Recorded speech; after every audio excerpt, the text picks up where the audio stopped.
Et bonjour à tous, ravie de vous retrouver. Aujourd'hui, j'ai envie de partager avec vous la carte du Tao qui est venue ce matin. Je la trouve bien sûr encore une fois très parlante par rapport à la situation qu'on peut être tous amenés à vivre aujourd'hui. Et j'avais envie de pouvoir aborder un peu ça avec vous. Donc je vous la montre. Le Tao, l'excès.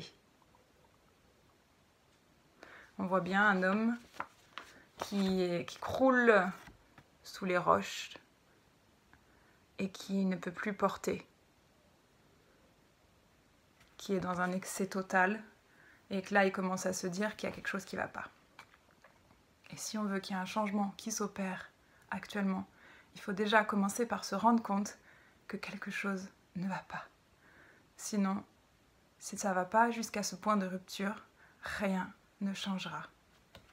Cette carte, elle nous parle de stress, surcharge, épuisement, obsession, gloutonnerie, fardeau, inquiétude, point de rupture.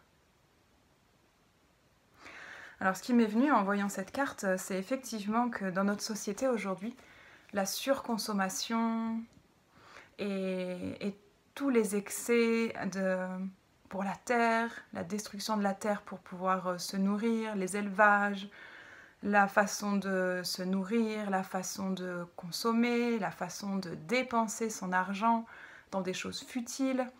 On voit vraiment qu'on est dans un excès énorme sur tous les points, au point qu'on est dans des excès également au niveau de ceux qui ont la richesse et ceux qui ne l'ont pas. Et qu'on en arrive à une situation, alors qu'il y aurait suffisamment d'argent pour pouvoir nourrir toute la population humaine, à avoir des personnes qui se retrouvent sans rien. Et je ne sais pas si à un moment donné, on pourrait peut-être commencer par se poser les bonnes questions. Est-ce que dans notre vie, il n'y a pas des endroits où on est encore dans l'excès? Moi, je vais vous donner un exemple tout bête, et que c'est ma propre expérience humaine. Dans ma vie, j'ai tendance à trop donner. Et j'ai 2 filles, et dans mon rôle de mère, eh bien, j'ai remarqué que très vite, je donne, et je m'oublie. Et donc moi aussi, dans ma vie, je suis dans un excès. Et cet excès-là, en ce moment, je suis vraiment en train de l'observer pour réaliser que même quand on est mère, c'est aussi important de se donner du temps pour soi. Et c'est vrai que là, j'ai eu un miroir grossissant ces derniers temps de l'attention et de l'écoute que je peux apporter à l'autre au détriment de ma propre écoute intérieure. Et c'était vraiment pour me montrer à quel point c'est hyper important de trouver notre équilibre, de retrouver le juste milieu dans notre centre. Et de vraiment arrêter tout ce qui n'a plus lieu d'être. Revenir à l'essentiel. J'en ai parlé tout à l'heure dans notre façon de manger. Mais aussi dans nos tenues vestimentaires. Est-ce qu'on a besoin de tout ce qu'il y a dans notre armoire? Est-ce qu'on a besoin d'autant de paires de chaussures? Est-ce qu'on est obligé d'acheter régulièrement? Est-ce qu'on ne pourrait pas utiliser des vêtements qui ont des vêtements donnés ou des vêtements de personnes qui en ont plus besoin, d'occasion? Pareil pour ce qu'on a dans notre maison. Est-ce qu'on ne peut pas utiliser des choses qui ont déjà servi et qui peuvent avoir une deuxième vie? Et toutes ces petits questionnements-là, c'est vraiment pour montrer à quel point notre société actuelle nous a poussés par la publicité, par les médias, par le mode de croyance qu'on a pu nourrir, de consommer, consommer, consommer, consommer en permanence.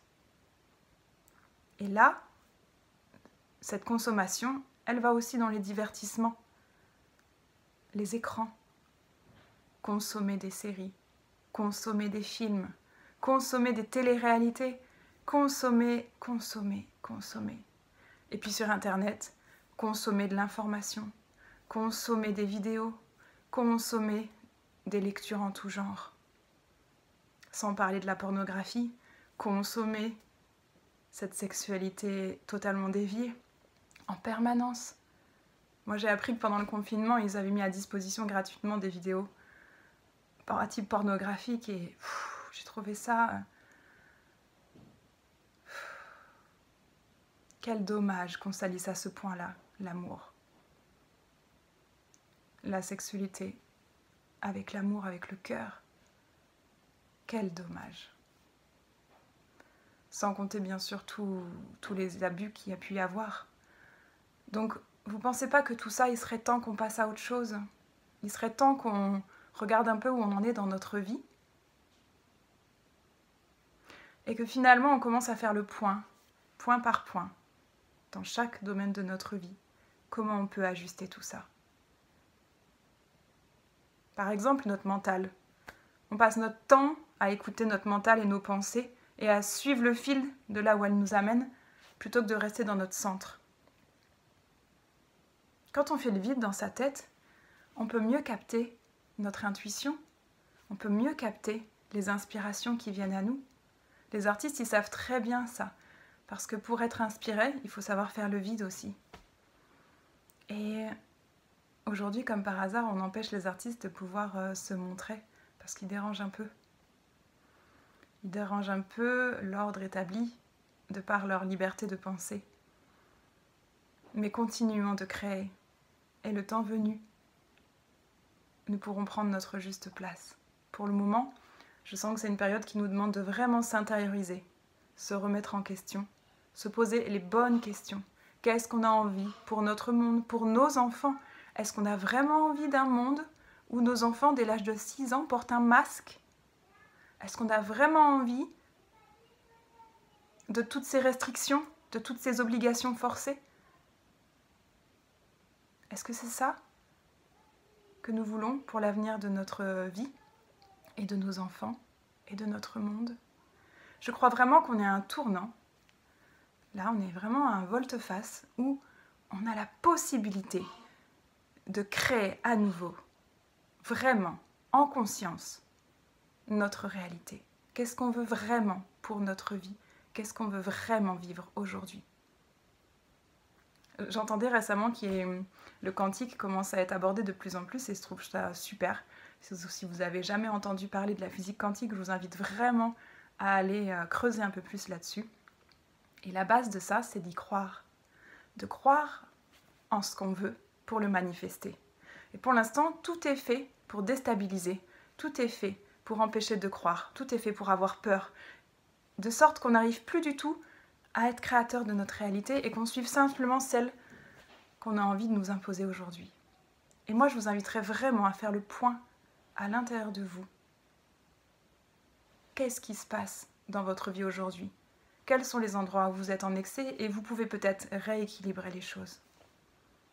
Quels sont les endroits où vous pouvez amener de l'amour plus dans votre vie, plus pour vous-même et pour ceux que vous avez autour de vous? Je sens vraiment aujourd'hui l'importance d'arrêter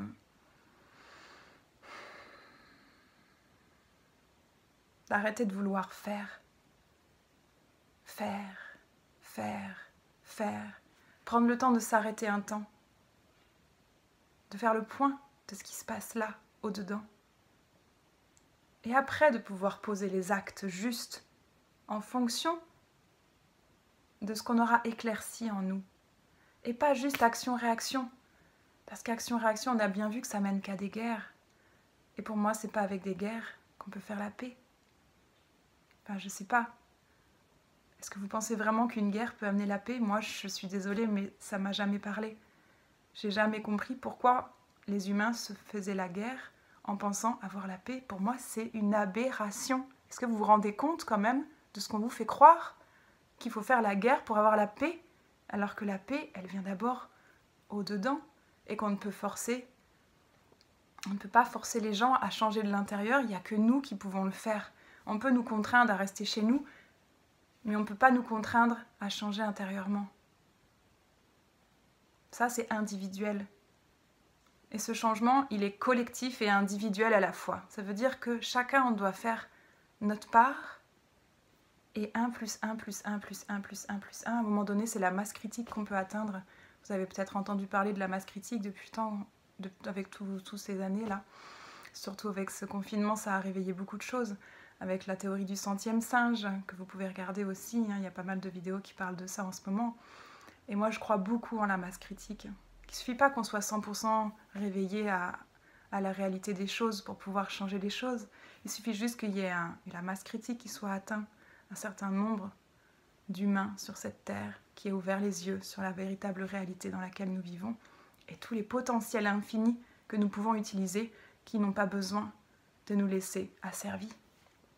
Que nous sommes déjà libres, que nous sommes déjà libres. Tout ça, c'est que de la poudre aux yeux pour nous faire peur, pour nous soumettre. Et aujourd'hui, je crois vraiment qu'il est important de se rappeler qu'en allant dépasser nos peurs, on atteint notre véritable liberté. Parce que quand on retrouve la sérénité en nous, le calme en nous, tout ça, ça ne peut plus nous atteindre. C'est plus notre histoire. C'est comme si on sort du jeu. Ok, ils veulent continuer à jouer à ce petit jeu à l'extérieur, mais laissons-les jouer. Nous, on peut en sortir, s'en extraire et commencer à créer la réalité qu'on a vraiment envie de vivre. Croire vraiment au plus profond de nous, en plus profond de nous, la réalité qu'on a envie de manifester aujourd'hui et pour les temps qui viennent sur cette terre.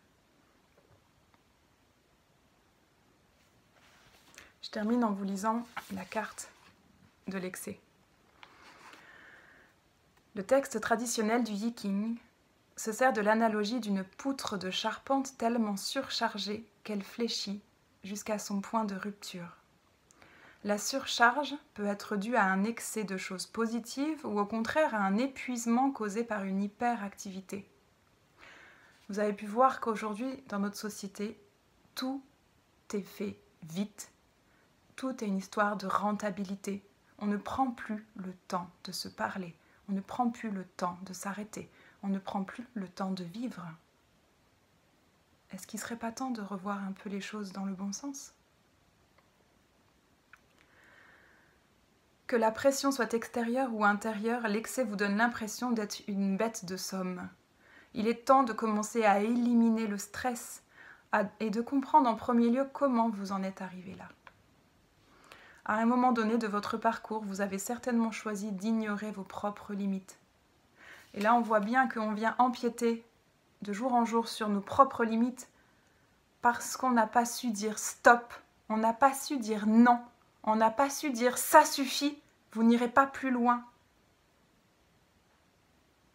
Vous savez, pour élever un enfant, hein, vous savez, on a besoin qu'il ait un cadre sécurisé pour qu'il puisse s'épanouir pleinement.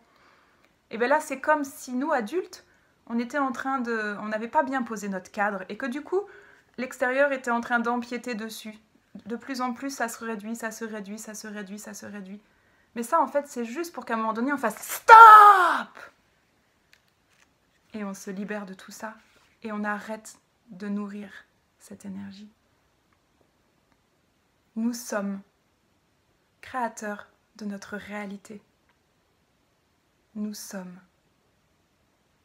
des parties de la vie incarnée qui sait ce qui est juste pour lui, qui sait ce qui est juste.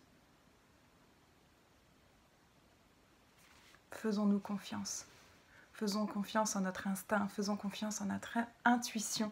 Aimons-nous tels que nous sommes, osons être nous-mêmes et arrêtons d'écouter les qu'en dira-t-on. Écoutons simplement ce qui sonne juste en nous.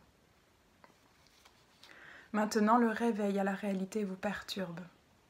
Jusqu'à ce stade, vous aviez sans doute adopté l'attitude de tout prendre avec le sourire. Moi, j'en fais partie. Mais à présent, que cela vous plaise ou non, la situation doit changer. Et pour moi, depuis ce premier confinement, c'est comme une sonnette d'alarme pour dire « ça y est, maintenant, stop ». On arrête les compromis, on intègre pleinement nos valeurs et on les vit. Point. Plus de compromis avec une société destructrice. Retrouvons notre bon sens. Retrouvons notre paix en nous pour à un moment donné qu'elle soit manifestée sur la terre. C'était le petit partage du jour. Je vous remercie infiniment et surtout, croyez en vous, croyons en nous, parce qu'ensemble, on est plus fort que tout. Je vous aime.